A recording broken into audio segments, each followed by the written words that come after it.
Good afternoon. Thank you for joining us today for our information session on the Master of Health Administration program. I'm Eric Brabb. I'm the Assistant Director of Recruitment Admissions for the College of Public Health. We are also joined by our MHA Program Director, Dr. Trina White. So Trina and I are going to just present some information about the MHA program, the ins and outs of the program, our admission requirements, tuition, things of that nature. And then there's going to be plenty of time opened up for your questions. We are very happy that you're able to join us. At this point, I will go ahead and turn it over to Trina. Thanks so much, Eric. Welcome, everybody. We're so glad to see you here and excited to talk with you further about our MHA program at the University of Nebraska Medical Center, College of Public Health. So first, let's talk a little bit about the curriculum. Here is the core of our curriculum for the MHA program. It's a total of 41 credit hours, including the courses that you see listed here. A couple that I really want to highlight is our internship process and our integrative learning experience. So as we go into some of our subsequent slides, we'll talk about those two features of the program a little bit more deeply. And next slide. Some key considerations as you think about our program and as you research other programs and compare and contrast that we really wanted to highlight for you here today include flexibility, experience, quality, and affordability. And I'm going to talk about each one of those a little bit more deeply. In flexibility, as often our students are working professionals. So that flexibility of being able to attend a program in an online asynchronous environment really can help with meeting that balance that you need in your work life. So being able to be online asynchronous is really an outstanding feature of our program. I can speak to my own experience as a student with the University of Nebraska Medical Center in our DRPH program. I was working full-time and being able to have that online asynchronous environment allowed me to get my DRPH degree.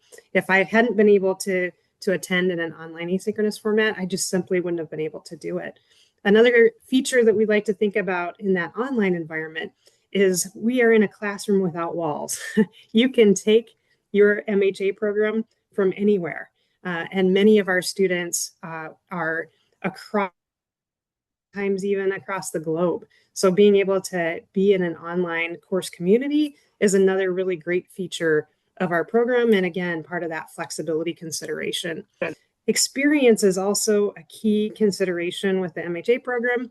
It's led by faculty with extensive healthcare industry experience. And we're actually fortunate enough to have some of our faculty for the program here with us today. So we'll talk with them a little bit further in our Q&A section. But being able to interact with experienced healthcare faculty is a really important consideration as you look at programs, and one of the features that we really like to highlight that exists within our program. Another consideration is quality. Thinking about the quality of the program that you're participating in is a really important thing to think through, and we want to make sure that you're aware that our MHA program is part of a CEF accredited college already and is in candidacy status for our CAMI accreditation with a site visit scheduled for this fall. So again, that accreditation and the journey that you go through to achieve accreditation is a really important feature of the MHA program here at UNMC. Lastly, we'll talk a little bit about affordability, especially in the environment we're in now. Affordability is a really important thing to think through too. And if we can go on to the next slide, I want to make sure that we touch on a couple of those affordability considerations. And Eric, maybe it's a little bit later in the slide deck, so I can skip to internship and then come back to affordability here. So as we mentioned in the second slide when we talked about the curriculum, there's two components of the program that we really wanted to dive into a little bit more deeply with you. One of those is internship.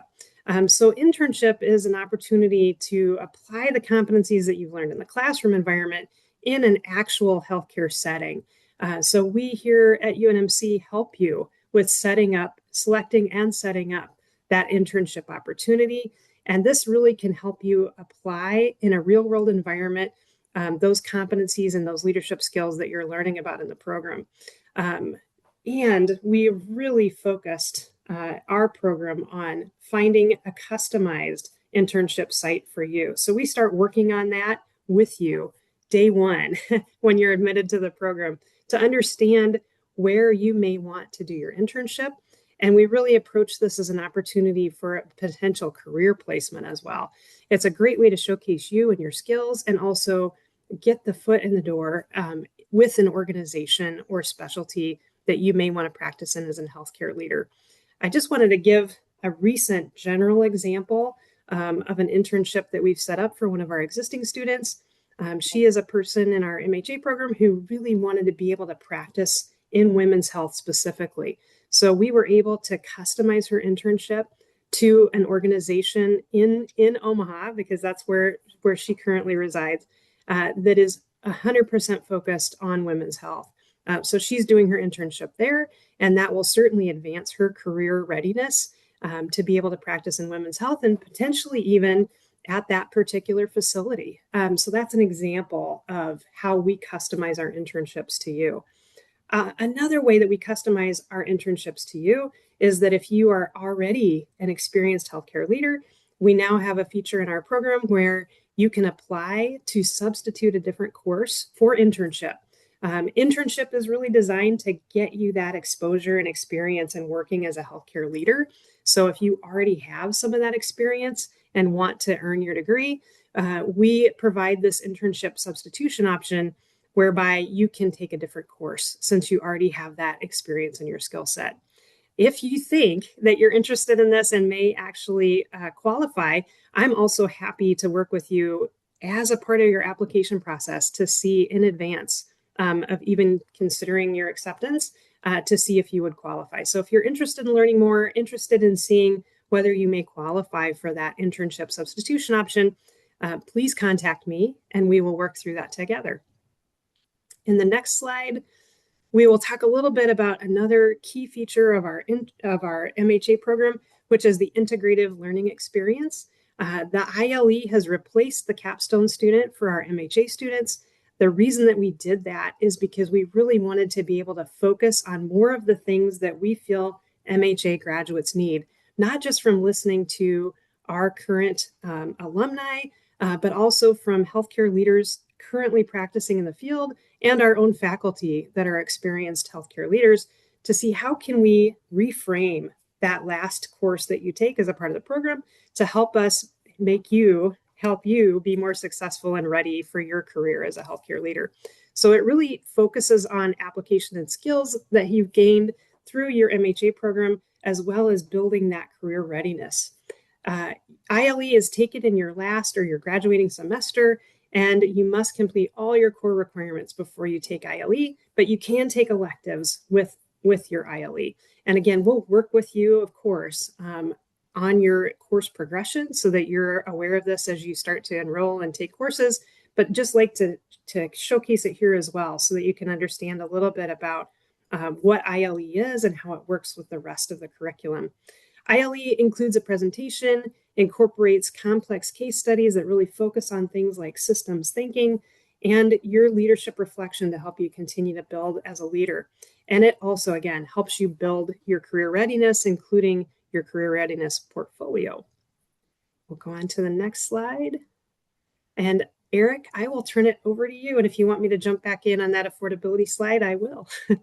Thank you. So reviewing for the program, reviewing kind of our basic admission requirements for the program, there's two different application services we use for MHA applications. Both are national application services. So SOFAS or HAMCAS, this application can be completed in either one. If you are only applying for, because every so often students will apply for multiple programs. If you're only applying for the MHA program, we recommend you use HAMCAS because it is a less expensive application fee. So if you're focused on the MHA, why pay a larger application fee when you don't have to? So we would recommend you use the HAMCAS application. If you're a student, every so often Some folks are interested in administration and policy, and they're trying to determine, do I want to go the MHA route, or do I want to go like the MPH route with a concentration? One, if you're trying to figure all that out, reach out to us, have that conversation. We can help talk through that, see what direction you truly want to go. But if someone is applying to both, we then recommend Sophus, because the second application through Sophus, the first application fee is larger, but the secondary application fee is discounted down to $60. So um, if you're just MHA, HAMCAS, if you're doing multiple applications, go through Sophus. Um, Both will require official transcripts from all your prior schools. So even a situation, a lot of folks will send us their transcripts from where their bachelor's degrees from, but they may have gone to a community college for one or two classes. We do need those transcripts as well. So any prior school that you've attended, we would need those official transcripts. Any transcripts that are non-US transcripts do go through a third-party evaluation for World Education Services, which if you do have foreign transcripts, you can link to ordering your WES evaluation directly through the application, whether it's through Sophus or Hamcast. You'll also upload a current copy of your resume or CV. We do not require the GRE or GMAT for this program. It says GRE optional. Honestly, we don't require the GRE for this program. In any of our programs, the only time we've even said, you may want to possibly consider, if someone has below a 3.0 GPA, some students have submitted a GRE to help counteract that. But honestly, it's not required for the program, especially if you have above a 3.0 GPA. You don't need the GRE. You're going to do a personal statement of intent, basically covering why the MHA program. What are your interests in regards to health management? Why specifically you feel this program will help get you there. And then for any students whose primary language is not English, or they do not have a degree from a U.S. institution, English proficiency scores going through either TOEFL, IELTS, or Duolingo. If that does apply to you, we typically recommend Duolingo because it is the least expensive option. And then 3 letters of recommendation from professional or academic sources.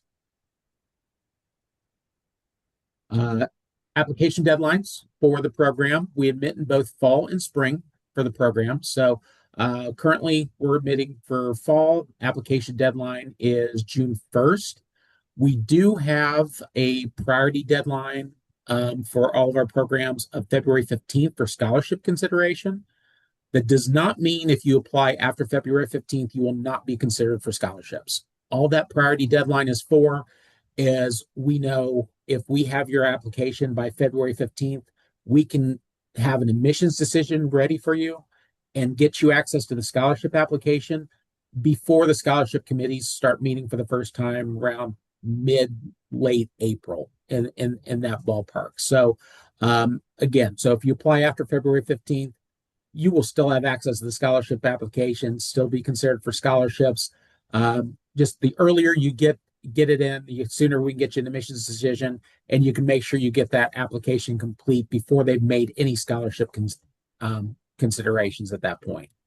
And then going back, talking about our cost of attendance and affordability, and then I can let Trina add anything she wants to add to this as well. But basically, we charge a flat rate tuition for our online programs. So one of the key advantages to our online programs is we do not charge out-of-state tuition for online. So current cost per credit hour for the program, $6.58 per credit hour. For the 41 credit hour program with tuition and fees, you're looking at estimated approximate total costs right around $31,000. for the entire program. And then different funding sources for graduate level education. So program is federal financial aid eligible through FAFSA. So with graduate level programs, federal financial aid means student loans. So that would be Stafford loans. And I know there's been a lot of talk as far as different changes to Stafford loans, different eligibilities, capping in a certain amount. Basically, for these programs for graduate level student loans, federal government is capping lifetime eligibility for graduate school at 100,000. Obviously, our tuition is well below that cap. So you will, if you are using student loans, depending on what you've taken out, if you have other grad school loans, things of that nature, you should be well within federal guidelines for this program. And then I'll mention a little bit about scholarships. Once admitted into the program, every student will gain access to our scholarship application about a week after receiving an admissions decision. So we have one scholarship application that allows us to review you for all potential opportunities. Depending on what that funding looks like each year, some are merit-based, discipline, financial need-based. So scholarships are not guaranteed, but last year we did issue right around 90 to 95 scholarships, totaling in about 830,000. So opportunities there. So doesn't cost anything to fill out the scholarship application. The only guarantee about scholarships is if you do not fill out the scholarship application, you will not be considered for a scholarship. So once you get access to that, you definitely want to fill that out. What we can also provide for you is different links to external scholarship opportunities as well.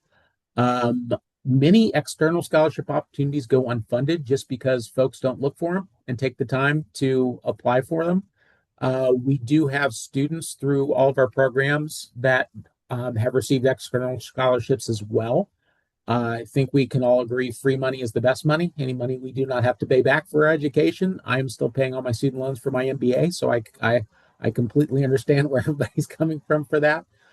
So you definitely want to explore scholarship opportunities. Anything you want to add, Trina, in regards to affordability? You did a great job, Eric. I just think as you compare and consider different programs, we realize you have choices out there. And to me, and recently been a student looking for different programs myself, I think you will find that we are incredibly affordable as you look at those comparisons. So thank you, Eric. So from there, what I've listed here, this is the direct contact information that comes to myself and my admissions team here at the College of Public Health. So our direct email, the phone number on there comes directly to me, and our website information. From here, we would like to go ahead and open it up for any questions that you may have. You can feel free, if you have a question, unmute and ask. If you're more comfortable, you can put a question in the chat, whatever you would like. So how can we help? And it looks like we do have one thing in the chat here. Let's see. Junior at Creighton, majoring in health administration, considering UNMC as one of my grad school options. And I do remember meeting with you. Yep. How can UNC, how can UNMC help with a career in healthcare consulting? Yes. Is it okay if I take a first swing at that one, Eric? Please feel free. Great. Hi, Abdullah. Thanks for the question. And again, thanks for being here. From my perspective, I spent 30 years in healthcare, 23 of those in different leadership positions and in different healthcare organizations. And I think some of the ways that we could help you specifically with a career in healthcare consulting is by having a program that really focuses on a broad knowledge and perspective base for healthcare as a profession and as a field. And again, back to the high quality, very experienced faculty that we have, We all have different experiences in healthcare and can give you that broad knowledge base. Another way, and then I'm going to open it up to Professor Pfeiffer and Dr. Kozad to see what they would like to add, since they're two of our faculty in the program. Another way that we could really specifically be able to look at consulting is to focus your internship on with a healthcare consulting organization. I have a lot of different contacts with healthcare consultants and have worked with different healthcare consultants across the years and actually serve as a little bit of a consultant right now. So those are some different ways through the program, through the quality of the faculty that we have, through focusing your internship, and through our network and connections, that I feel that we could really help you with advancing your career in healthcare consulting. But Dr. Kozad, Professor Pfeiffer, would you like to add?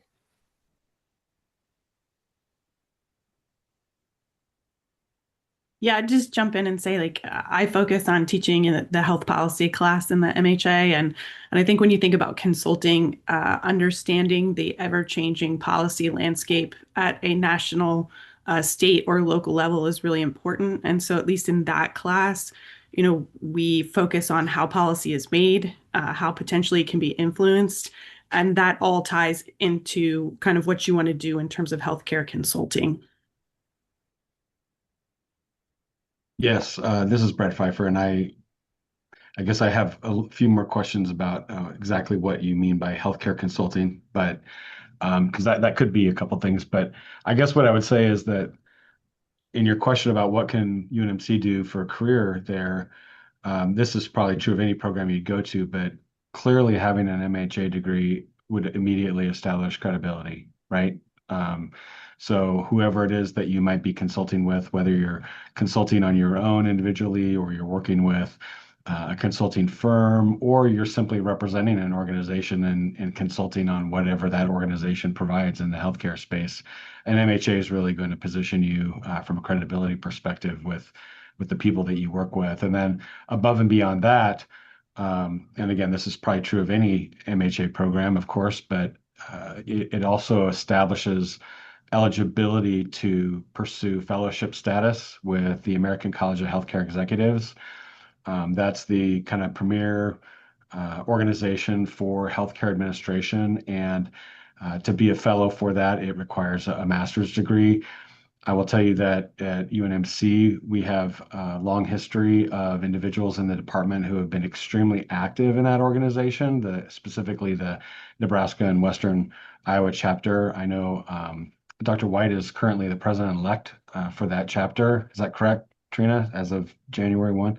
Yes. And I've been on the board and so have several others. And so that obviously is a springboard to that. And where UNMC specifically might be able to come in is because of that background experience, we can specifically plug you in to whether it's the Nebraska Western Iowa chapter, or because of our involvement with ACHE, we can connect you across the country to facilitate those conversations as well.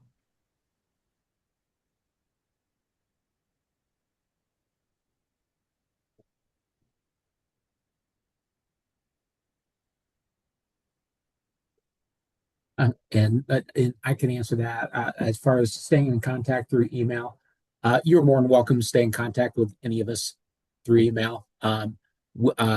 We can provide that information to you. You can also use me as a direct contact as well in case you misplace someone's email. Just always reach out to me, and I can get you in contact with the proper folks as well. One thing I will also add, as far as anything having to do with careers in the College of Public Health, we also do have a career services department run by our career service director, Brendan Nickel, who is absolutely incredible at what she does. We have currently, for all of our programs in the college, we have a 94% employment rate for our graduates within 12 months after they complete their programs. So you can definitely take advantage of Brenda in her office as well. She assists with anything from resume writing, mock interviews, helping to search. So always keep her as a resource as well. That's a great add, Eric. And I can also share, and I should share proactively that Brenda, Professor Nickel, is also actively a part of our ILE course, our Integrative Learning Experience course, to make sure that we are exposing you to all the career readiness resources, including her, that we have available as a part of our college. And I'm also very happy to interact directly with anyone. I put my email in the chat. And I would encourage you, some of us were meeting about a related topic yesterday. And as you're comparing programs, that ability to directly interact with the people involved in the program, including the people we have on screen here, is another feature that I found at UNMC that I thought was really valuable and somewhat unique. So as you're looking at different programs, I hope that those relationships that we're willing to build with you right from the beginning are another consideration as you look at programs. So what other questions can we help with today?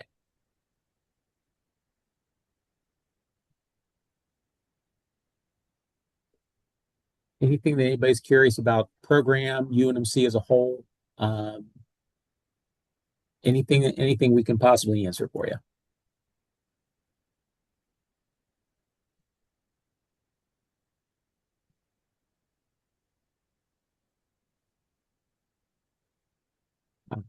So in the chat, I'm a medical doctor from Cameroon planning to pursue an MPH degree at UNMC. Please, is the MHA degree STEM eligible? I can answer the STEM question. MHA degree is not a STEM eligible program. If you're looking for a STEM designated program, that would qualify for OPT. So as far as master's programs in the College of Public Health, the only STEM eligible programs are tied to biostatistics, epidemiology, and environmental and occupational health currently. And then I'm also interested in the epidemiologic concentration. Does the tuition fees apply to epidemiology also? For epidemiology, I will say the tuition fees, it's going to depend. Online, yes. Same, since the MHA program is a 100% online program. If you're doing MPH online, yes, it would be the same tuition, the $658 a credit hour. If you're doing on campus, because the MPH can also be done on campus, and you are not a Nebraska resident, that tuition is $1344 a credit hour. So on-campus non-resident tuition, total cost, tuition and fees, you're looking right around $55,000 for the entire program. And then lastly, concerning the reference letter, if my third recommender has not submitted the reference letter by the 15th and all the remaining details are okay, would NAC page still be considered priority? Yeah, as long as we have your application by the 15th, you've in our eyes, you've met the priority deadline. Because like I said, even if it's after the 15th, that doesn't make you ineligible for scholarships. I would say if we're waiting on a third letter and we can't review until we get that letter, and the only way it would hurt you for scholarships if literally it takes that person another 2 months to get us the letter.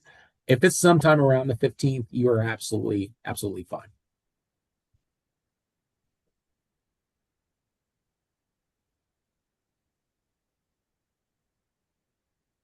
What other questions do you guys have? How else can we assist?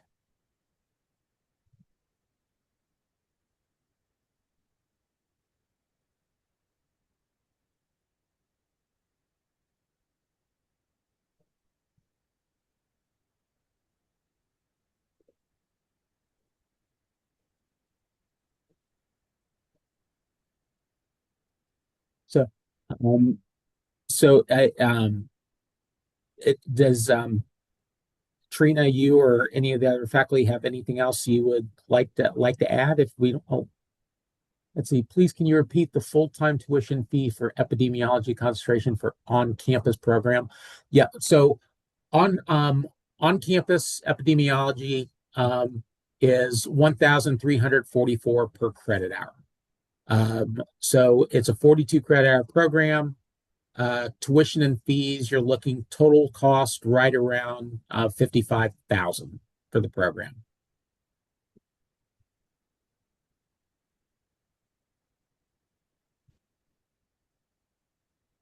And then I will also say, if because you mentioned you're a medical doctor from Cameroon, if also, because if you're looking for an on-campus program, if you're an international student requiring an F1 visa, yes, you definitely would want to steer to the MPH, because the MHA program, being 100% online program, is not F1 sponsorship eligible. So you would have to do an on-campus program. So in that situation, the MPH would be the way to go, because that's the only way we can get you an F1 visa. So I would say, if other questions do pop up, we are all available for any questions that you may have. This session's recorded, so we will be sending out the recording of this, so you can view it again if there's anything. Because I know a couple folks joined late, because everybody's got competing priorities. Things come up, and there's some folks that registered that couldn't attend, that will be sending the recording to. But if there's no questions, Trina, do you have anything else you want to? Do you have anything to add in closing, or anybody else? Not that I can think of, but we're glad to have the opportunity to connect with you all, and look forward to hearing from you. Okay, perfect. Well, thank you again for joining us today. We'll get the recording out as soon as available, and don't hesitate to reach out with any questions. Thank you, guys.